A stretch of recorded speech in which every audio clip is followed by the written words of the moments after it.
nuclear reactions. Okay, so before I really talk about the nuclear fission and the nuclear fusion part, which we have already introduced at the beginning. Okay, so if you remember, and if you consider this binding energy curve, okay, binding energy per nucleon and A.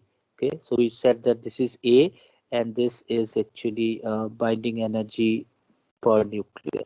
So if you actually have a graph like this, okay, we say that it basically starts from here. There are some peaks which are being observed, okay, and then it goes like this, and then it becomes steady, something like this. Okay, obviously not up to the scale.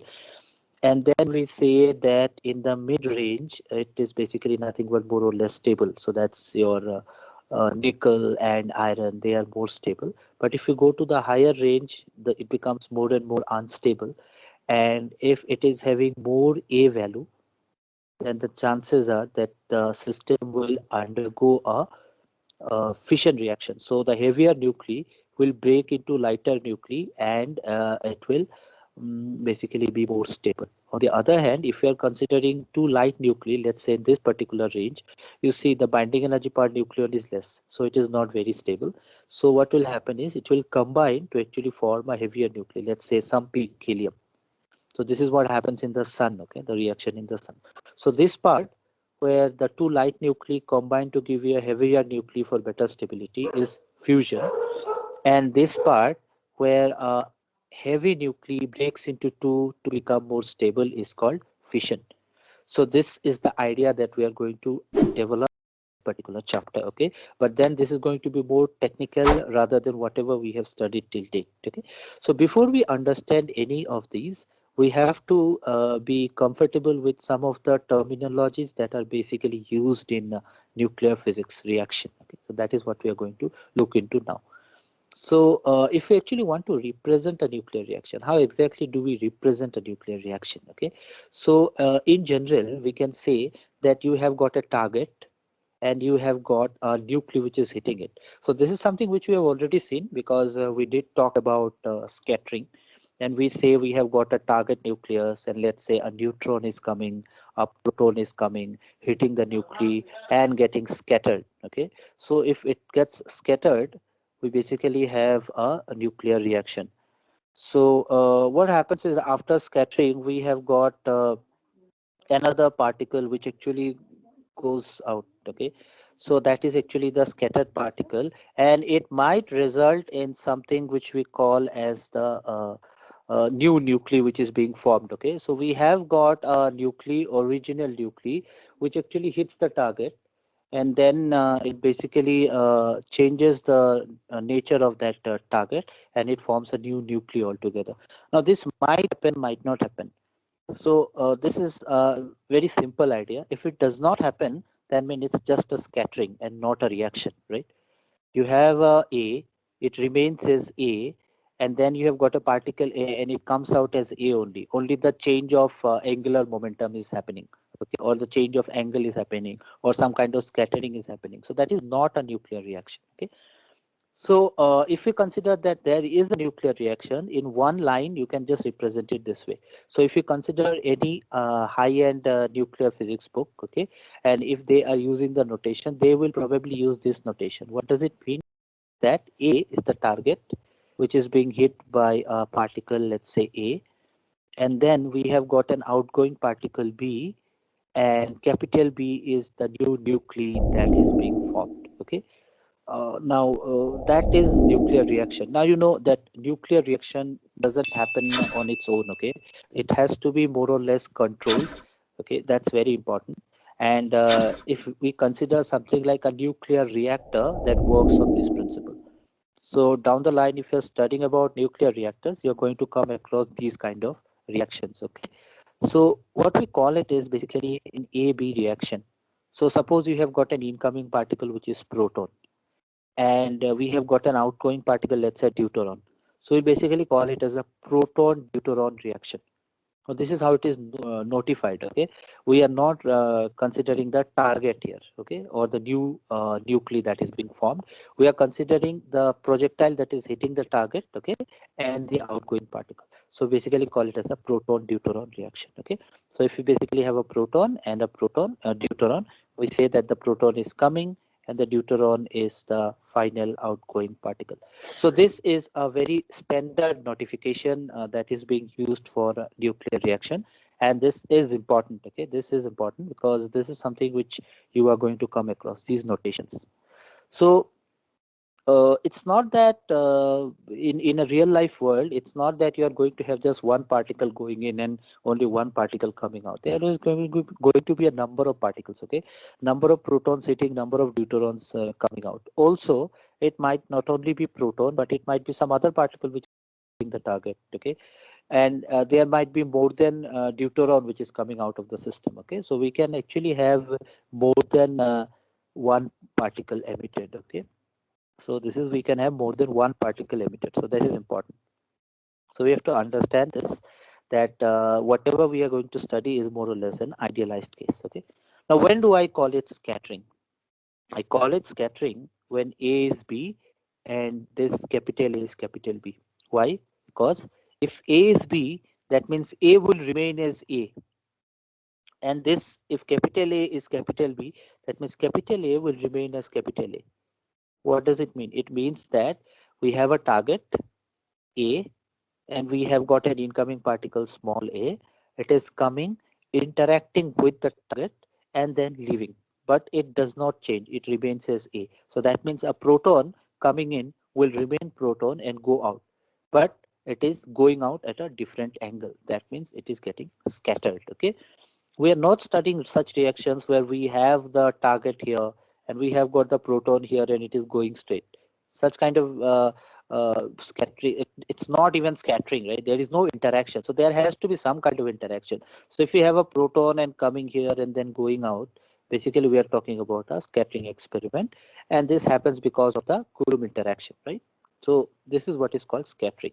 So don't get confused if there is a trick question. Okay, what happens is we call it scattering, and it's loosely a nuclear reaction. Okay, it is a loose nuclear reaction. It is not a strong nuclear reaction as such.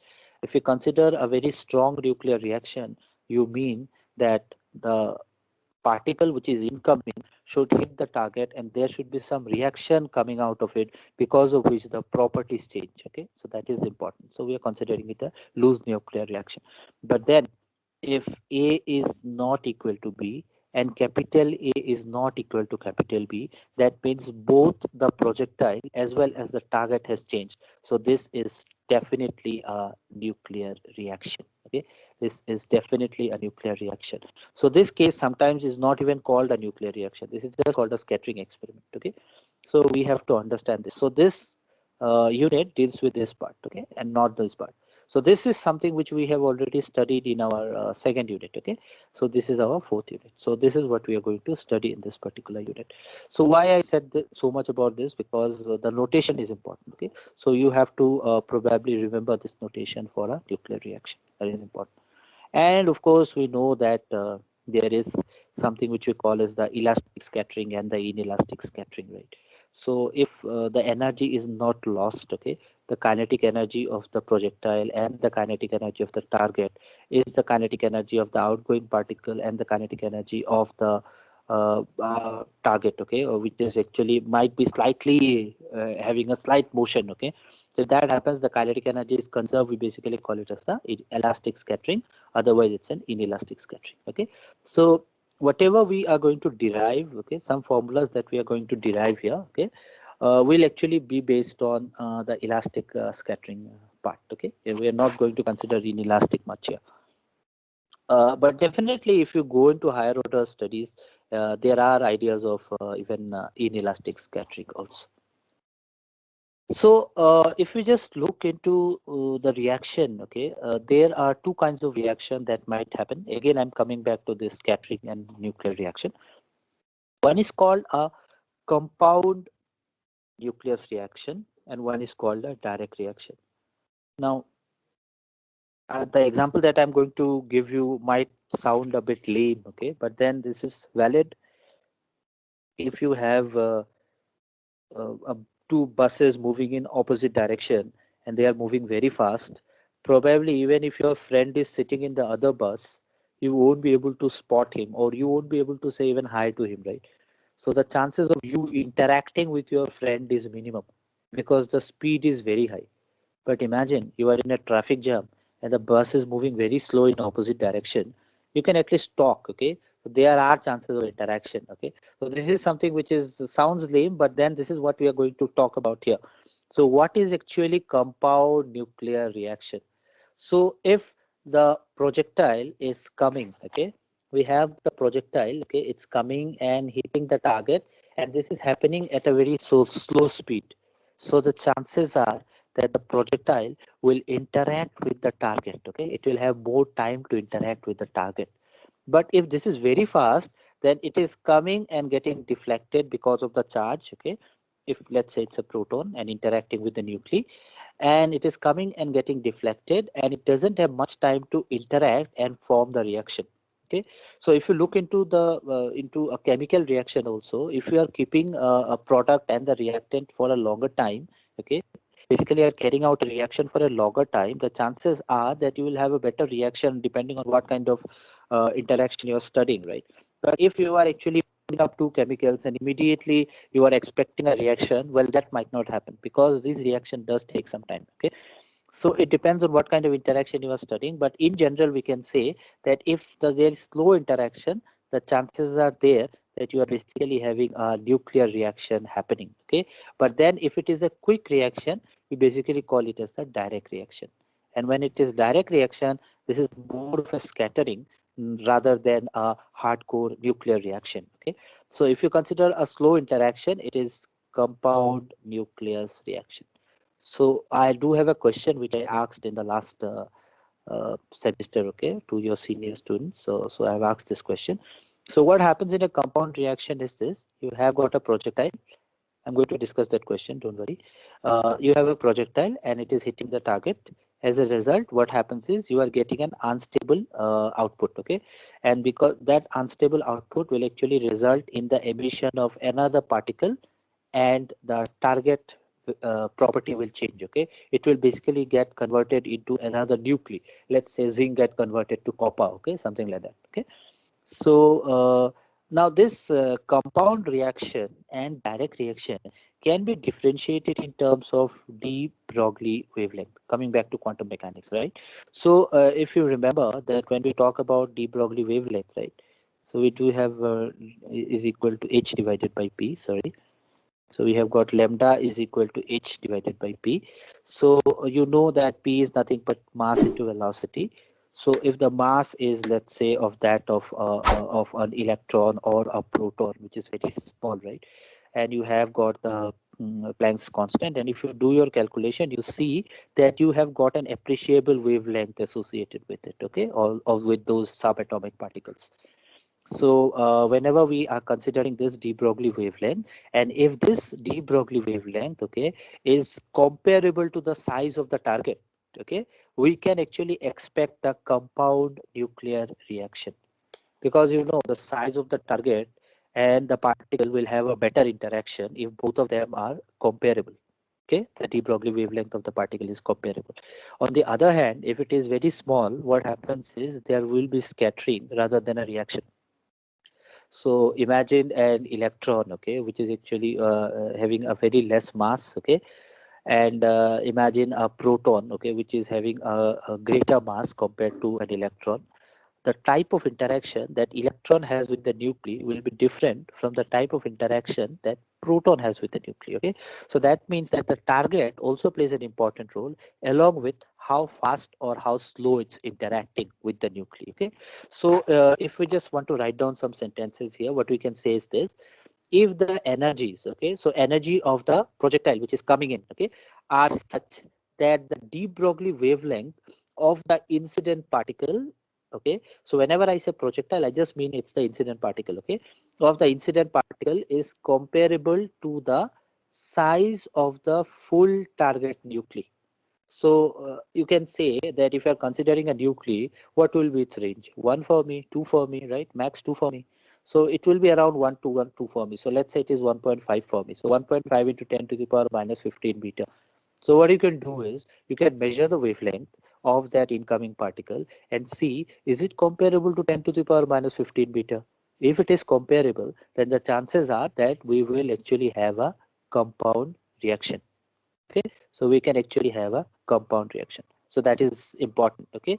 On the other hand, if we are actually having a de Broglie wavelength which is small, okay, compared to the nucleon, so I will leave this task up to you. You can take an electron, you can take a proton, calculate the de Broglie wavelength and see if it is comparable to 10 to the power minus 15. Okay, so if it is that happens, then you can understand whether the chances are that of a compound reaction or the chances are of a direct reaction. Okay, either of these cases might happen. Okay, but then of course it depends on how long do I give the time for it to interact with the nuclei. That's very important. Okay, so how do we exactly differentiate between the compound nuclei, okay, and the direct reaction is a probable question that I might ask you.